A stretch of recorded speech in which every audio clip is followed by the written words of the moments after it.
And good afternoon. You're listening to Ken Hudnall. This is the Ken Hudnall Show. Coming to you from our studios right here in exciting El Paso, Texas. Gateway to the Old West and the most haunted city in the country. Well, today's December the 15th, the 349th day of the year. Just 16 days remain to the year's over with, and we get to start a new one. Holidays and observances. National Cupcake Day, National Wear Your Pearls Day, National Lemon Cupcake Day, National Cat Herders Day. From project managers to parents, show appreciation for people in your life who achieve, shall we say, impossible tasks with patience and humility. Bill of Rights Day, Zagreb Advent, Hanukkah, which started yesterday, going to go through December 22nd. Christmas Bird Count Week, Advent, Artes Mundi, and of course, Blue Christmas. Famous people born on this date, Don Johnson. Well, on that note, let us turn to the stories in the news today, because there's always things going on. Well, Hollywood director, meathead from All in the Family, Rob Reiner and his wife, Michelle, have been found dead.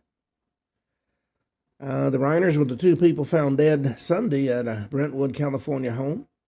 That's according to law enforcement. According to Los Angeles Mayor Karen Bass, she's heartbroken by the tragic loss of Rob and his wife, Michelle. I knew Rob and have tremendous respect for him. Family spokesperson told Variety it's with profound sorrow that we announced the tragic passing of Michelle and Rob Reiner. We're heartbroken by the sudden loss. We asked for privacy during this unbelievably difficult time. The Los Angeles Fire Department responded to a home in the 200 block of Chadbourne Avenue at about 3:30 in the afternoon, where two bodies were discovered. The circumstances surrounding the deaths were not immediately available. LAPD said the bodies of a 78-year-old man and a 68-year-old woman were found inside the house. But with both of them having been found dead at the same time, it would tend to raise questions about whether or not it might have been, shall we say, homicide. Well, Erica Kirk says all live streams on hold until after a private meeting with Candace Owens. There's been rising tensions, and Erica Kirk announced that she's going to meet privately with commentator Candace Owens, marking the first direct conversation between the two after a period of public discussion and differing perspectives that emerged after Erica Kirk's late husband's death. Kirk shared an update in a brief statement on X Sunday, saying both women had agreed to pause all public commentary until after the meeting. Seems to be quite a bit of tension there. Well, an Australian terror attack took place during a Hanukkah ceremony. There's 16 dead, including the gunman, after father and son duo opened fire on the Jewish community. Police say a father and son are behind the horrifying mass shooting that left 16 people dead, including one of the gunmen, and put 40 people in the hospital during a Hanukkah celebration at Bondi Beach in Sydney, Australia. New South Wales Police Commissioner Mal Lanyon said during a press conference on Monday in Australia that it was the 50-year-old man and his 24-year-old son that carried out that terror attack. He said the father's dead and the son's in critical but stable condition in the hospital. Lanyon said they're not looking for additional suspects at this point in time. Father was a licensed gun owner and with 6 legally registered firearms, and all 6 have been recovered, with some being recovered at the scene. Others were located and recovered when investigators executed search warrants at 2 separate locations. The commissioner told reporters Monday afternoon the father met the eligibility criteria for a hunting license used for recreational hunting. Still unidentified, the followers issued a Category AB firearms license allowing him to possess the long arms or the rifles he requested.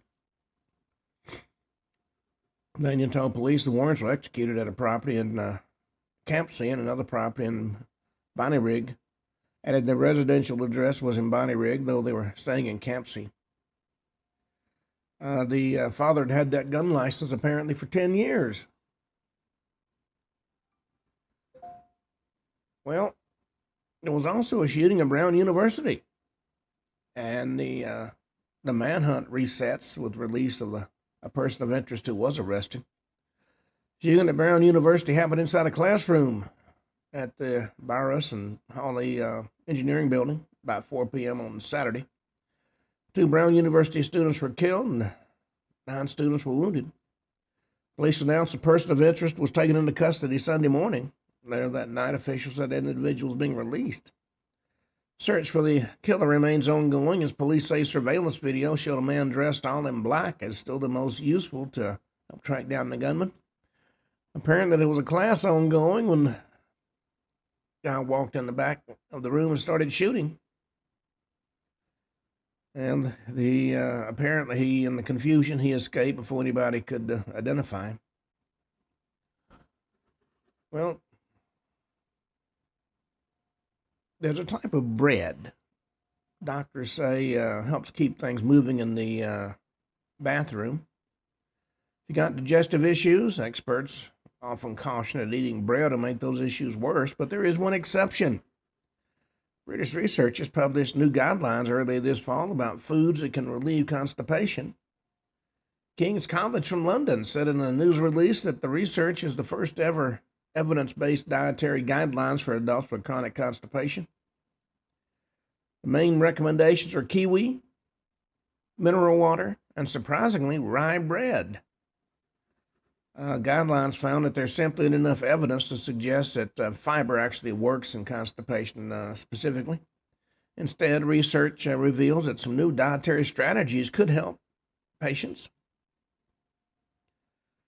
Well, it's always nice to know that what our research money is being spent on. We will, let's see.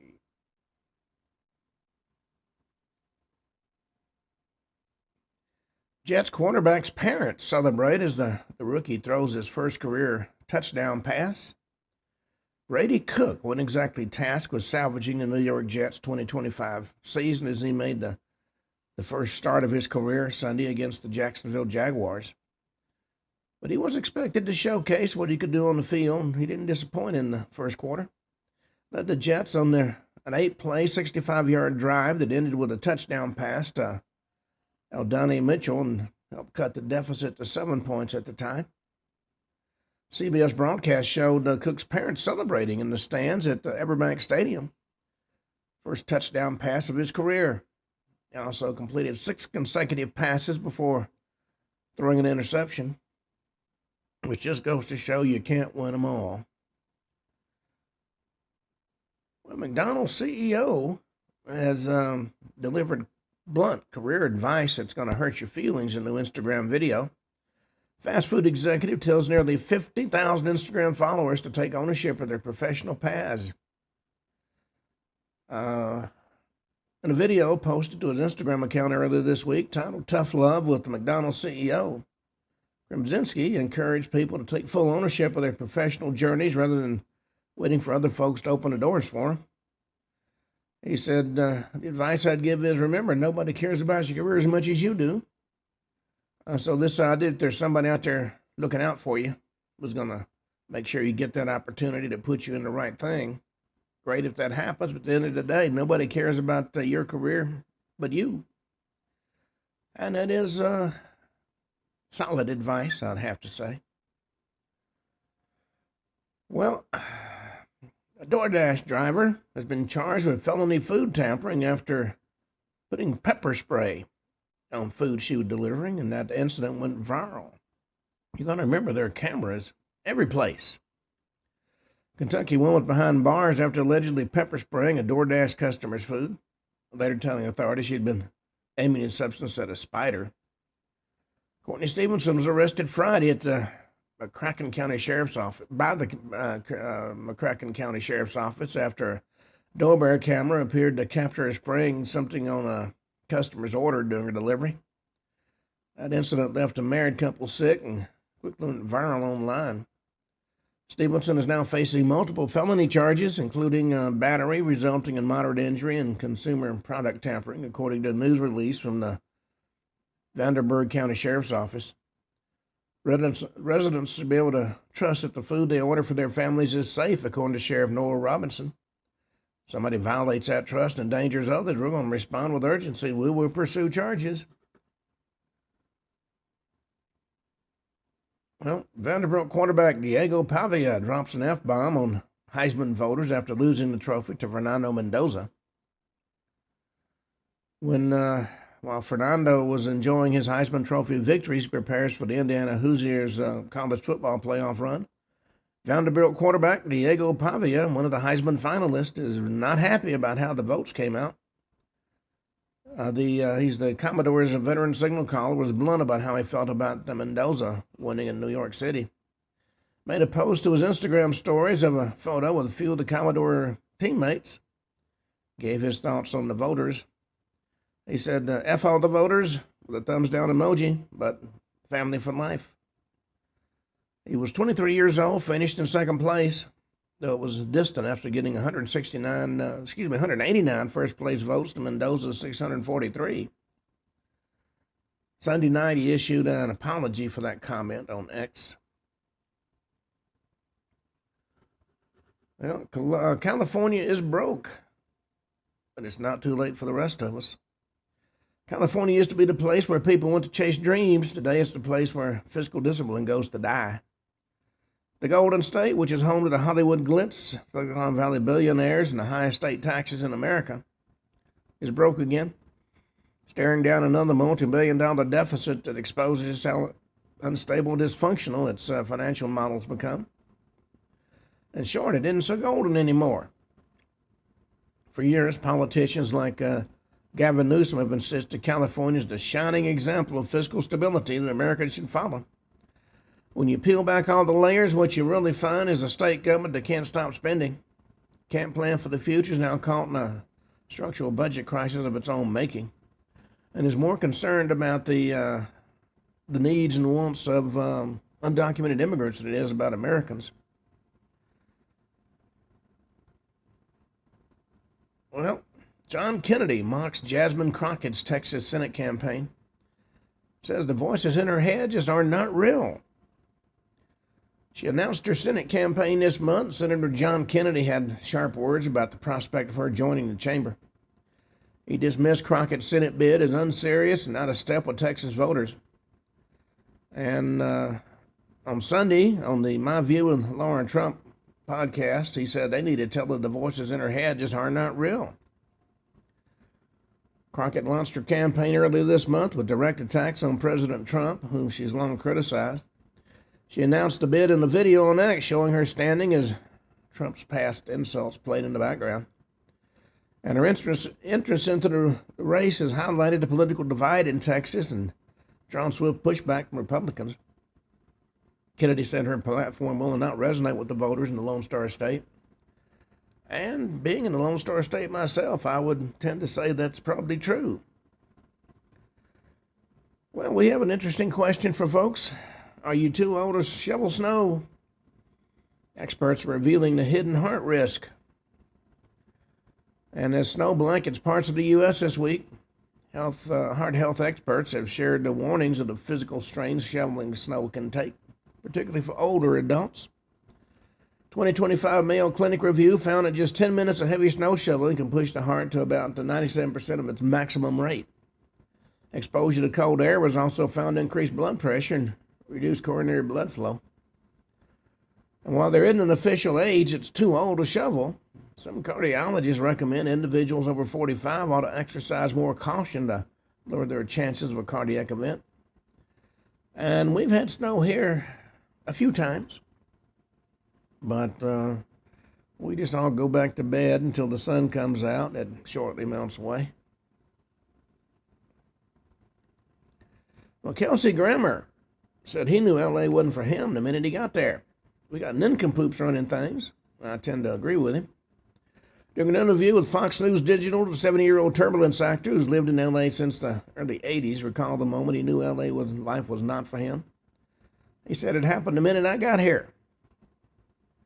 But I've been here 40 years, like it's an unlikely sort of love affair I have with this town. I'm not crazy about it. But at the same time, I also love it.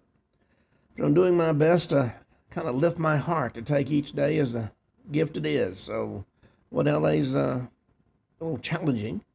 But it's like we got nincompoops running things. It's life. It's the way it is. And that is certainly quite true. Well, let's see. Somali fraud probe in Minnesota has uncovered growing warnings on cash reaching extremists. The ongoing investigation into fraud in the Somali community in Minnesota has another chilling angle. Possible links to jihad. President Trump's new national security strategy wants to move on from the days when the Middle East dominated foreign policy, but the Minnesota welfare fraud schemes are a warning sign. Closing the door on radical Islam's ideology and its greedy tentacles here in America may be harder than it looks. Treasury Secretary Scott Bessent was worried enough to launch an investigation into where the money was transferred from Minnesota to the infamous al-Shabaab jihadist group in Somalia. He said a lot of money has been transferred from the individuals who committed the fraud, he told Margaret Brennan on Face the Nation earlier this month. And a lot of that money has gone overseas. We're tracking that both in the Middle East and to Somalia to see what uses have been made of it.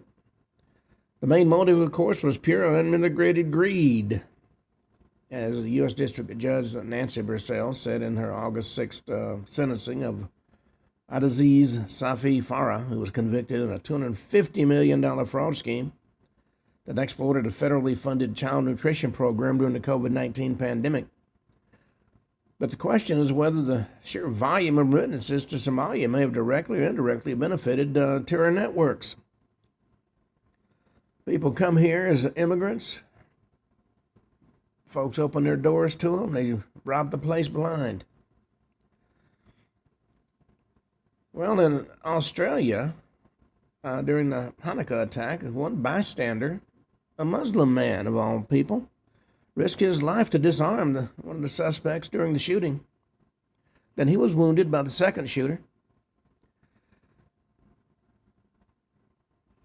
Well, according to David Marcus, we have to make poetry manly again. In English-speaking history, up until about 50 years ago, there had always been men famous in their day for writing beautiful poetry, from William Shakespeare to Lord Byron to Robert Frost. But now, sadly, our society doesn't see the poet as a manly figure at all. This erasure of male voices in poetry wasn't an accident. Like so many of our society's woes, it was created by a leftist elite in the academy and publishing who thought the women's voices had been too long ignored and men too widely celebrated. And certainly as a writer myself, I've seen a lot of that. Well, Gal Gadot, Ashton Kutcher condemned anti-Semitic terror attack at Bondi Beach as a Hanukkah event. Hollywood stars, including Gal Gadot, who played Wonder Woman, Ashton Kutcher, and Rebel Wilson, reacted to the mass shooting during a Hanukkah celebration Sunday in Sydney, Australia. Two gunmen descended on the annual Hanukkah by the Sea event at the Bondi Beach December 14th, where members of the Jewish community gathered to light the ceremonial first candle of the menorah. 16 people were killed in that shooting, including one of the two suspected gunmen. That's according to officials in the New South Wales police force. The second alleged shooter is in critical condition. He was shot as well. Well, according to what Gadot wrote in Instagram, her heart is shattered following the anti-Semitic terror attack in Bondi Beach, Australia. The grief is immense. 15 innocent souls, including a Holocaust survivor, a rabbi, and a child, were senselessly murdered by celebrating the first night of Hanukkah, the festival of light. Well, part of the problem is the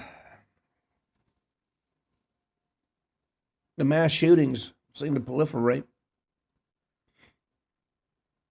Well, The View has been mocked as a bunch of pissed-off millionaires.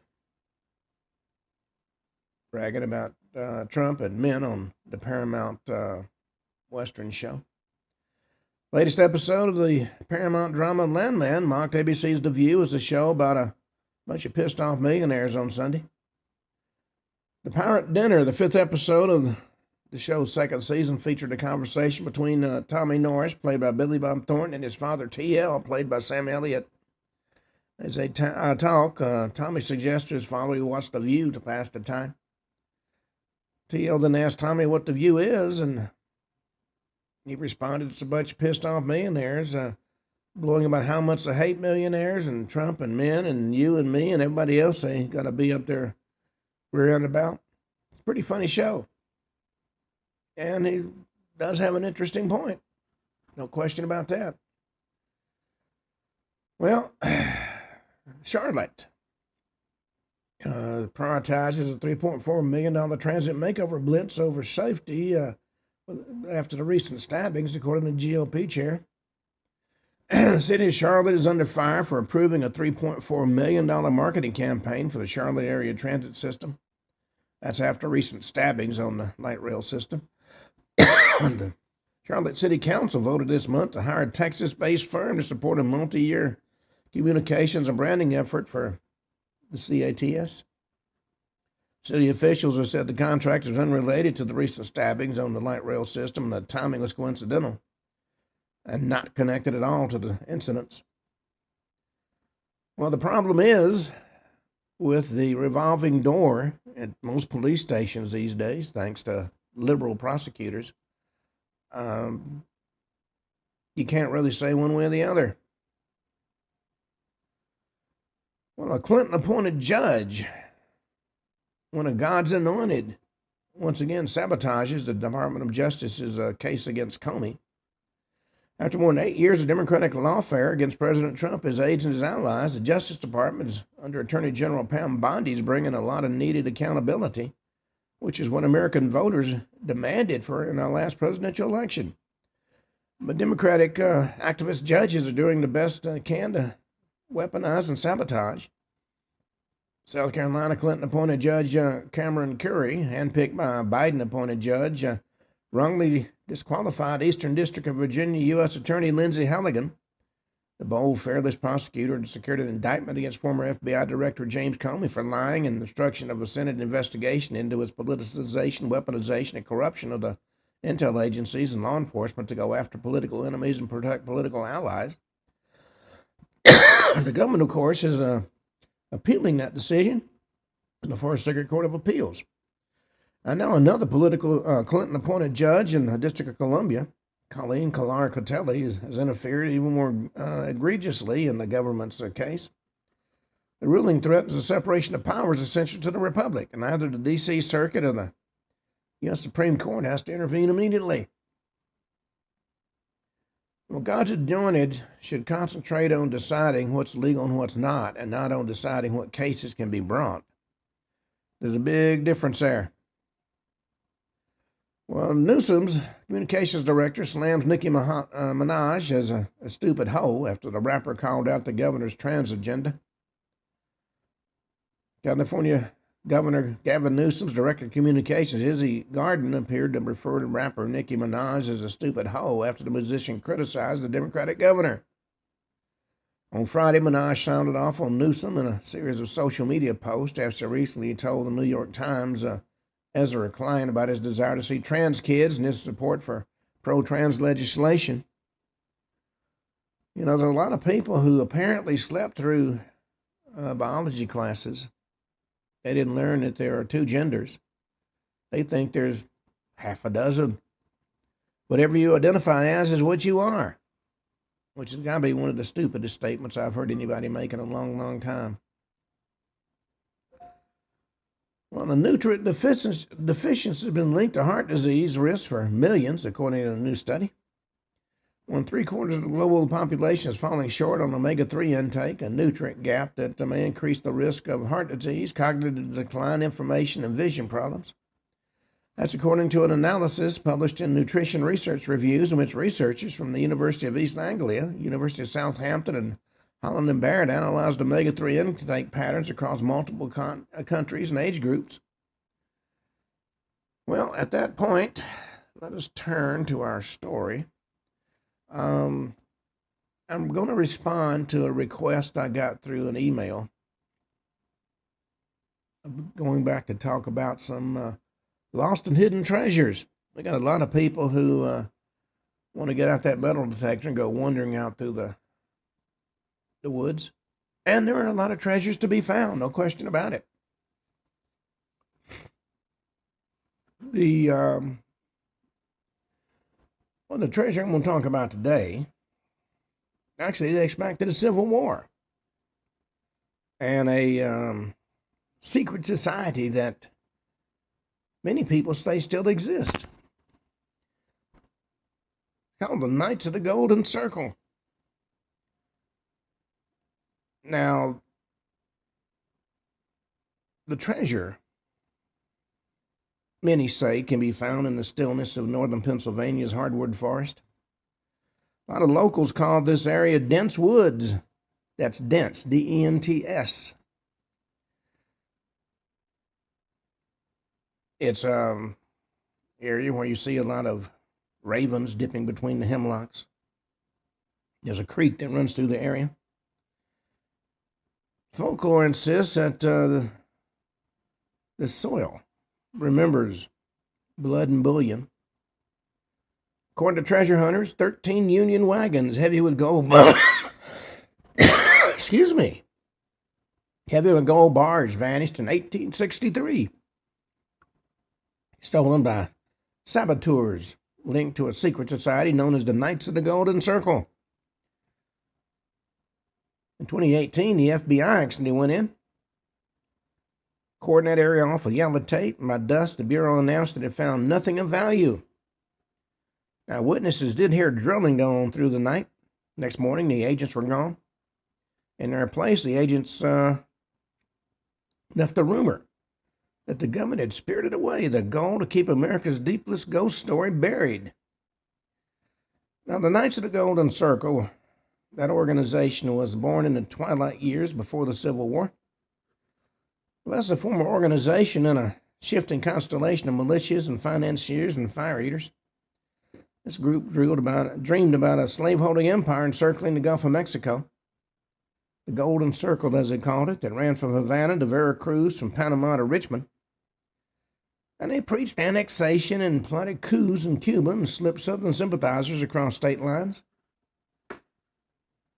When the war came, Knights of the Golden Circle turned subterranean, creating what they call castles, singular lodges hidden behind feed stores and riverboats, and even church choirs. They were oath-bound members to secrecy under penalty of coal, lead, and quicklime. Cryptographers still swap scans of KGC ciphers, and there's a number of them. I've seen a few. Spirals of numbers and ciphers masked as psalms and seven-pointed stars linked on rag paper.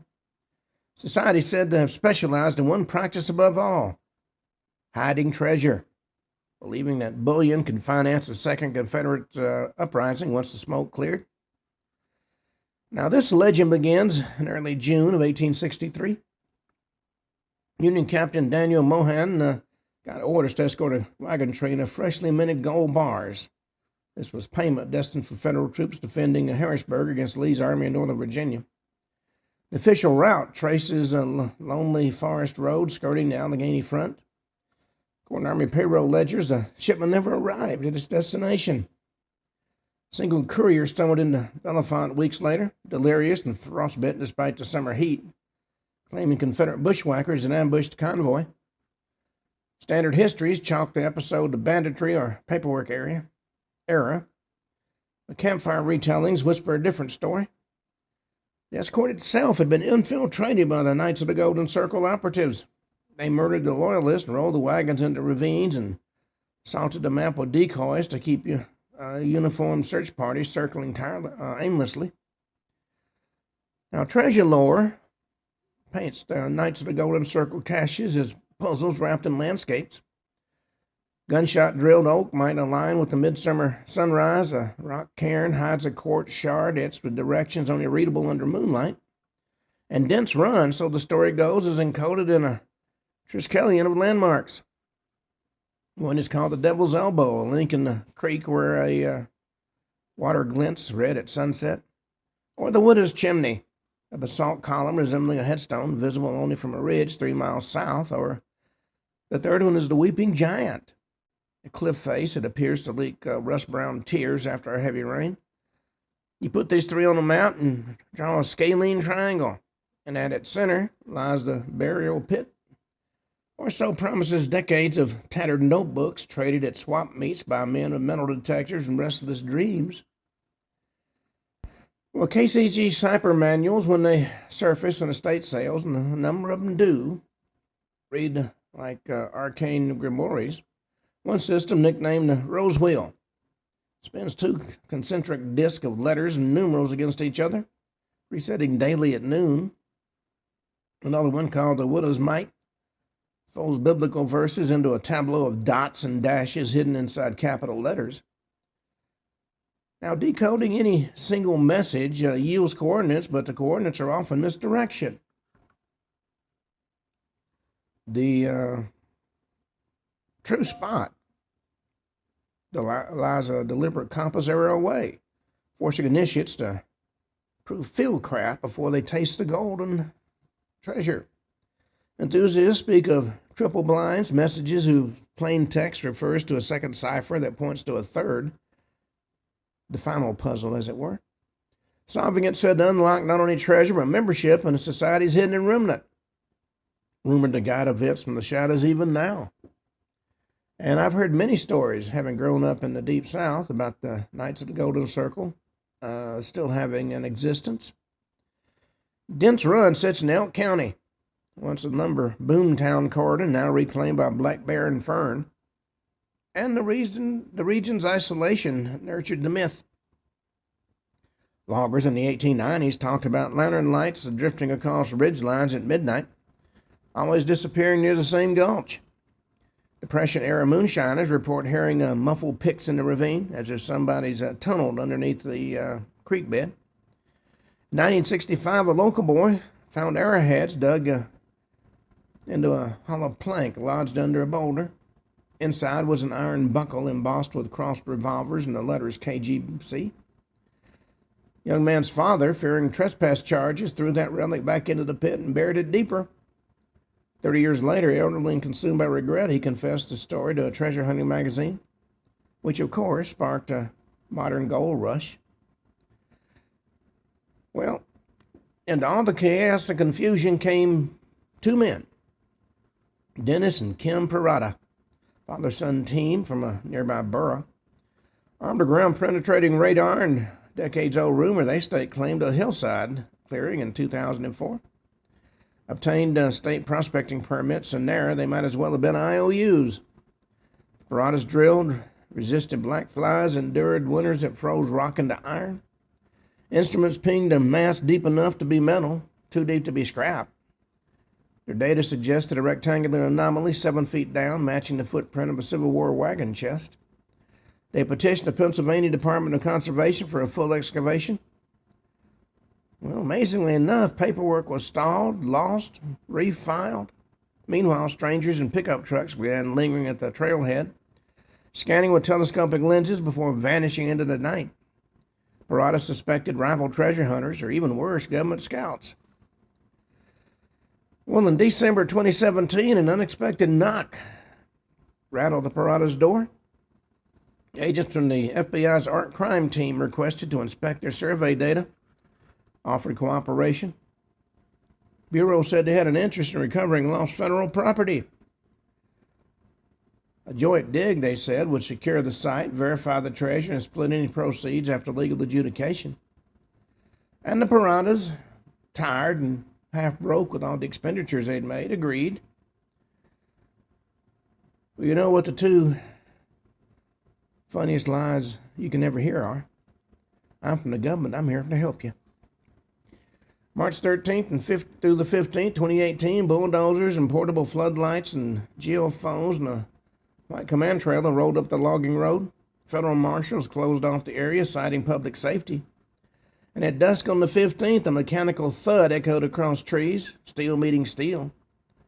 Locals reported orange glows at 2 in the morning as if welding torches hissed below tarps. Dawn revealed a rectangular trench, freshly backfilled.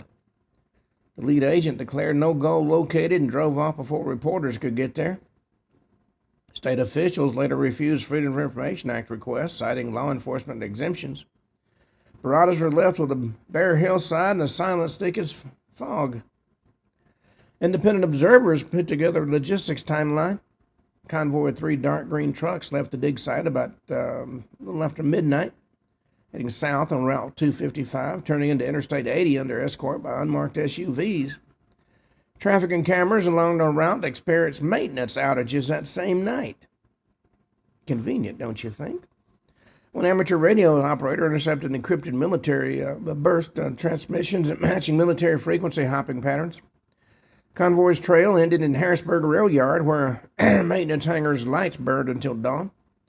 Next day, a CSX freight train departed eastbound. 47 cars tagged on the manifesto as bulk metal scrap. Security footage from Philadelphia Rail Junction also had malfunctions, conveniently enough.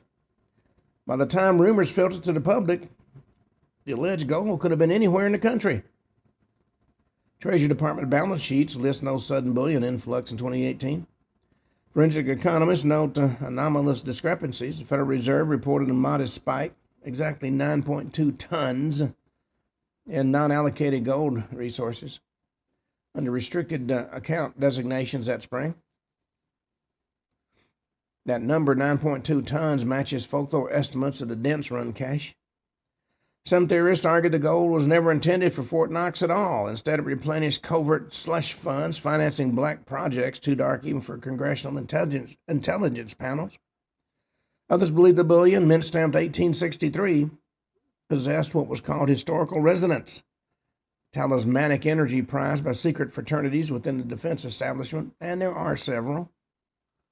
If you buy the occult angle, melting the bars would squander their symbolic charge. Better to store them intact as leverage somewhere colder than Kentucky vaults. Well, in treasure-hunting taverns from Gettysburg to Baton Rouge, whispers propose an unholy alliance. Remnants of the KGC survive inside select power networks. Wall Street brokerage houses and Pentagon procurement chains and state capitals with Confederate monuments still looming out front. Their emblem, say the believers, is no longer a circle on maps, but a circle of plausible deniability. Infiltrating federal societies, modern knights of the Golden Circle ensure that whenever clues threaten to surface, officialdom descends to vacuum them all away. 2018 FBI dig, look at from this point, was not a recovery operation, it was a housekeeping, erasing the last visible proof that the Brotherhood ever lived. Mapping enthusiasts overlay Civil War wagon routes on the modern LIDAR scans of the Allegheny Plateau. They see traces of subterranean corridors, collapsed shafts radiating from Dents Run like the spokes of a wheel. One legend insists the cache is merely a decoy canister. The real hoard, 10 times larger, lies 60 miles away in an abandoned iron mine, accessible only through those tunnels. Another tradition positions satellite stashes along the Mason-Dixon line, each sealed behind keystone traps or stone plugs that, if they're moved incorrectly, trigger cave-ins. The design resembles early Mexican silver mines, knowledge Confederate engineers could have gleaned from Texas filibuster expeditions. And if it's correct, the wagon's goal may just be a breadcrumb, not the feast. Well, rare book dealers occasionally encounter battered journals filled with spidery handwriting and smeared pitch. Some pages appear ordinarily till exposed to lamp-black smoke, revealing invisible annotations in red iron gall ink. The notes speak of night riders ferrying bullion by moonlight, of the Iron Serpent, a supposed steam engine painted black, hauling sealed cars without manifest between secret depots. Other pages are curses, warning that anybody who opens the final vault will swallow the bullet of their own pistol. Collectors report insomnia, sudden illnesses, and unexplained electrical failures after consulting such books. Skeptics call it suggestion. Believers see the lingering legacy of a dead brotherhood defending its hoard through ink and dread. Well, coin experts have been tracking orphaned 1860 eagle coins that appeared in state auctions without provenance. Each sale cluster aligns with a rough arc from Richmond to Pittsburgh. Plotting distribution density yields an unmistakable pivot at Elk County. The pattern implies small satchels of gold are occasionally removed from Dents Run, laundered through local banks, and sold to finance underground operations. But the bulk of the treasure remains entombed, insurance for rebellion postponed, never canceled. If the FBI did retrieve the cash, the pattern should cease. But numismatists catalog fresh orphan coins emerging as recently as 2024, suggesting either the dig missed a secondary deposit or somebody stole siphons from a larger war chest untouched by federal hands. Well, locals who camped near Dents Run today tell the ground tremors felt just after midnight, with no storms in sight, as though subterranean engines churned and then cut off. Game cameras catch heat balloons like campfires 30 feet below the earth, visible only in infrared. Paranormal investigators recorded low-frequency droning below human hearing that oscillates as intervals matching historical accounts of KGC signal horns. And whether seismic ventilation, natural gas pockets, or covert excavation rings, it's anybody's guess. The woods remain mute, keeper of a secret older than the state park signs nailed to the trees. Modern self-styled circle nights gather in encrypted chat rooms, trading scanned maps and drone footage and magnetometer readings.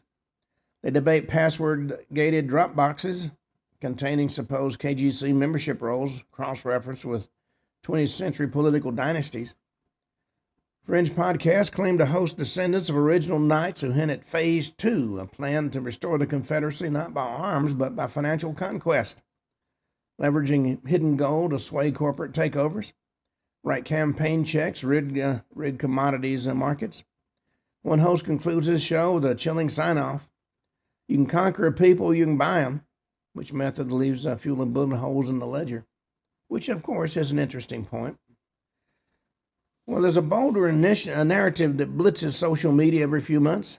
The KGC treasure is no longer just gold, but gold alloyed with strange meteoric nickel.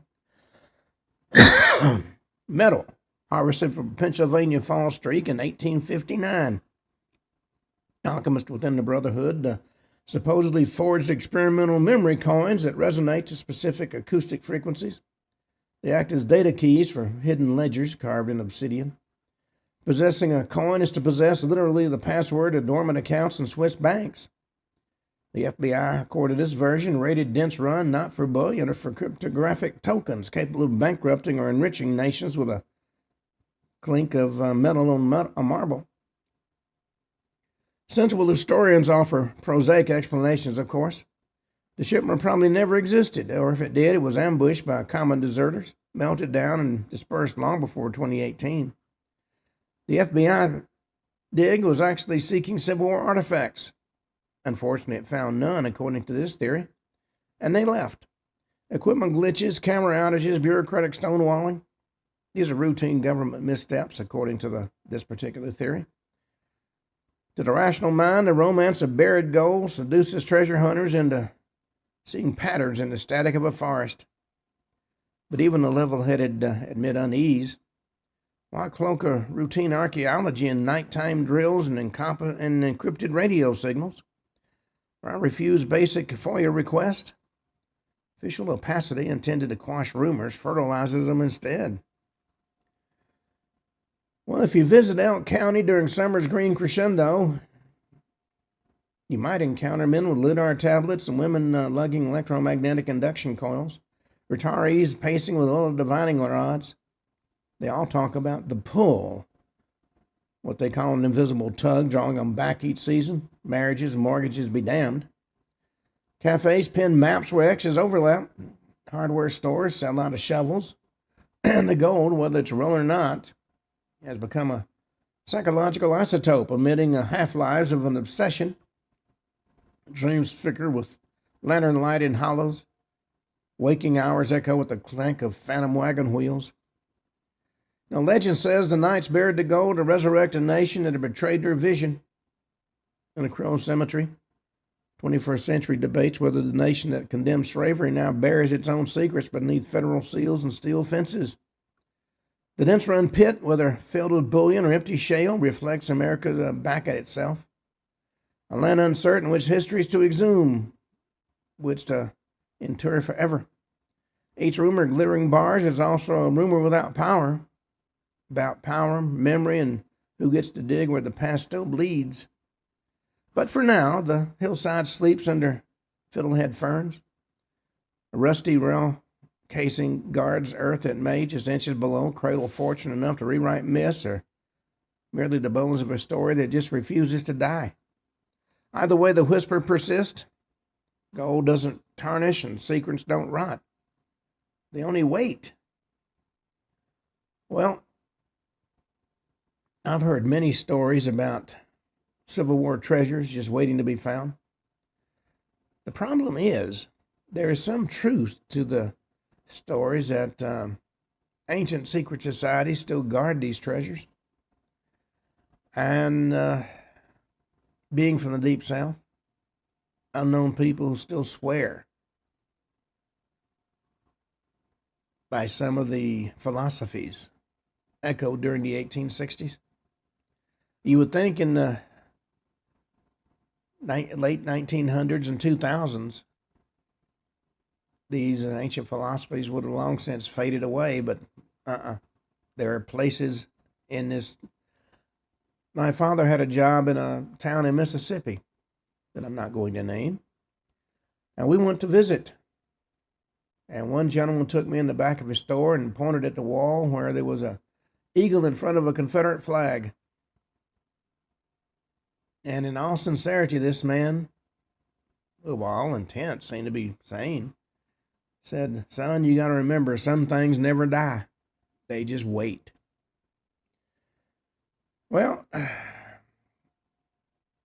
from lost treasure, let's talk about a story of a 2026 famine that's been prophesied, and what's being referred to as Bill Gates' Doomsday farmland.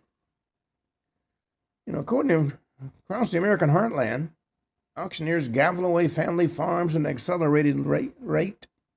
Buyers often register shell companies with bland names, Cascade 2 and HH Holdings and Granite Peak Agri. Entities whose ultimate beneficiary, according to rumors, one man, the founder of Microsoft, Bill Gates. Now, 2024, his portfolio had over 300,000 acres, making him the largest private farmland owner in the United States. Conspiracy watchers see a darker story beneath the deeds. Acreage mapped to what's called survivor Loki. Regions forecast to endure an approaching planetary famine destined to climax in 2026. They called this plan Project Doomsday Row, a hedging strategy not to feed the world, but to survive its starvation. Now, the roots of this prophecy go back to a Nigerian cleric, Apostle Arom Asai, who in 2019 talked about 3 black years when bread will taste of betrayal. Now, his sermon sketched the doom map, belts of viable cropland shrinking inward toward high-latitude refuge and select river basins. TikTok evangelist, and it later overlaid Gates' land deals on top of Osaia's contours and gasped. The overlaps are uncanny. And in supply chain fragility, fertilizer shortages, and pathogen-ravaged wheat genetics, the stage feels set for a hunger not seen since the Dust Bowl, only this time it'll be global. Now, interestingly enough, Project Doomsday Row, according to reports, divides North America into 4 sanctuaries. The Inland Delta, Mississippi, Yazoo floodplain protected by levees and poised to gain rainfall as climate bands migrate north. The Columbia Reach, irrigated tracts in eastern Washington and Oregon, buffered by snowmelt from the Cascades. The Cornhusker Shelf, lowest hills of Nebraska and Iowa, where deep aquifers still breathe. And what's called the Great Lakes Arc, lakeshore microclimates moderating temperature swings, with freshwater vast as inland seas. Well, real estate filings placed the Gates-linked LLC squarely inside each of these sanctuaries, often bordering experimental greenhouses rumored to test climate-agnostic cultivars, seeds engineers to germinate under heat bursts, drought pulses, and ultraviolet spikes that actually collapse conventional crops. Now, scattered among these tracts are low-slung concrete bunkers that locals call coach houses. There are vents bristled with particulate filters rated for biohazard containment. Delivery trucks offload pallets bearing labels for nitrogen flash freezers and cryogenic dewars. Rural contractors whisper that each bunker hides seed vaults, backups to the Svalbard Global Seed Vault, but privately owned, stocked with proprietary genomes authored by corporate labs. Control the seed, control the harvest, you control who eats when the shelves turn hollow. And we've seen some of the empty shelves recently. I was at the commissary at Fort Bliss the other day. Well, no, not the other day, several weeks ago. And a lot of shelves were empty, which you wouldn't think would be the case with a military commissary. Behind the farmland acquisition, according to theorists, is an AI platform nicknamed Agros, fed by satellite, soil moisture data, and futures market volatility and epidemiological forecast. Agros predicts where wheat rust and locust blooms and heat drones will intersect. It then bids on acreage years before crisis blooms, as if placing chess pieces on squares of yet invisible nature. By 2022, Agros allegedly began outputting what they called F flags, or famine flags, red signals marking counties destined to experience more than 50% yield loss by mid-2025. Local property records show LLC purchases snapping up neighboring plots within months of each flag's quiet appearance. Traditional farms rotate corn and soy and sorghum. Gates-linked operations, curious observers note, favor single-crop hyperfields. Tens of thousands of contiguous acres planted with identical patented seed. Drones play micronutrients tied to blockchain tags. Harvesters upload yield metrics by the second. Such uniformity maximizes mechanized efficiency, but it also creates choke points. If patented seed becomes the only viable seed after 2026's collapse, farmers lacking license agreements will kneel at corporate doors for grain rights, their independence traded for a season's planting. And where the crops grow, water has to follow. Alongside land deeds, shell companies quietly secure senior water rights on tributaries feeding these four sanctuaries. In arid counties, senior right trumps any junior claim during drought, granting first draw when rivers thin down to a trickle. Conspiracy argues when famine bites, food will be rationed not by price but by hydrological sovereignty. Whoever holds upstream valves decides whose irrigation pivots spin and whose fields crisp into dust. Reports surface of buried sensor networks, soil probes, and LIDAR columns and vibration monitors ringing Q tracks in Nebraska and Mississippi. Their firmware includes geofencing protocols capable of instructing autonomous drones to intercept trespassers. Ranchers who wander too close recount bullhorn warnings from unseen speakers, followed by the buzz of rotors overhead. Feels less like farmland and more like an embryonic militarized zone. A green fortress awaiting the day surrounding counties crumble. Well, financial analysis noticed a correlation between Gates farmland buys and quiet derivatives. Option structures betting against agricultural giants dependent on legacy seeds. Those companies' cultivars fail en masse, share prices would crater, and the options harvest profit. In parallel, venture funds tied to his foundation poured capital into synthetic protein startups, positioned to flourish when beef and pork herds shrink under feed scarcity.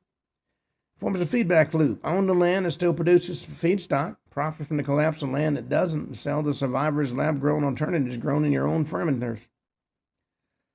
Where farmhands sign non-disclosure agreements, barring them from photographing interior facilities or discussing crop genetics. Violations carry six-figure penalties. Dismissed workers allege biometric checkpoints inside packing barns, iris scanners, gating access to fertilizer sheds, palm vein readers on pesticide lockers. Such security might guard trade secrets, or it might guard the revelation that experimental grains are gene-driven constructs capable of suppressing competing plant strains in the surrounding fields, rendering neighbors unintentionally dependent. Well, pilots have confirmed unusual aerosol patterns, fine shimmering dust drifting over certain sanctuary counties at dawn. Particles glint pale blue, reminiscent of geoengineered proposals involving aluminum-coated silica to reflect sunlight. If localized cooling can be induced above owned plantations, yields could remain stable while unprotected legions bake in the heat of the sun. Some residents complain of metallic taste on foggy mornings. Others install rain barrels only to find silver film skimming the surface. Official inquiries invoke aviation contrails and dismiss contamination. The fields, nevertheless, stay emerald even as perimeters wilt. Online prepper forums mark 2025 as year 0-1. Not yet catastrophe, but the final window to secure supplies, relocate, and plant personal guards beyond corporate reach. Panels light up with satellite image analysis and deed registration trackers. Crop dusting flight maps. The phrase gains traction. Gates 8 first. It embodies the dread that by the time the public senses scarcity, the lifeboats already have sailed under private flags. Well, in mid-2024, a new financial instrument quietly lists on Luxembourg exchanges. Agri-resilience bonds backed by yields from unspecified climate-secured croplands. And these are real financial instruments, folks. Coupon payments spike if global grain indices breach price shock thresholds. Insiders link the underlying acreage to gate sanctuaries. Critics call the bond a hedge against human misery. Admirers hailed it as foresight. Either way, famine's probability curve is being underwritten like hurricane risk. When catastrophe becomes tradable, preventing it becomes optional. Well, journalists driving rural grids note shuttered diners and foreclosed equipment lots, school districts merging for lack of students. 10 miles away, within newly fenced estates, cutting-edge vertical farms glow pink under LED suns, guarded by ex-military contractors. The contrast feels scripted. Outer desolation, inner abundance. Some counties consider it eminent domain to seize absentee-owned tracts, but find legal titles woven through Delaware LLC labyrinths impossible to pick apart before election cycles flush the dissident commissioners from their office. Well, on that note, we come to the end of today's show. We're out of time. We'll be back tomorrow and talk about another strange and unusual topic. Until then, this is Ken Hudnall for the Ken Hudnall Show, saying get out your metal detector and head for the woods. And maybe along the way, buy some of Gates' property. Until then, this is Ken Hudnall for the Ken Hudnall Show, saying have a truly great evening.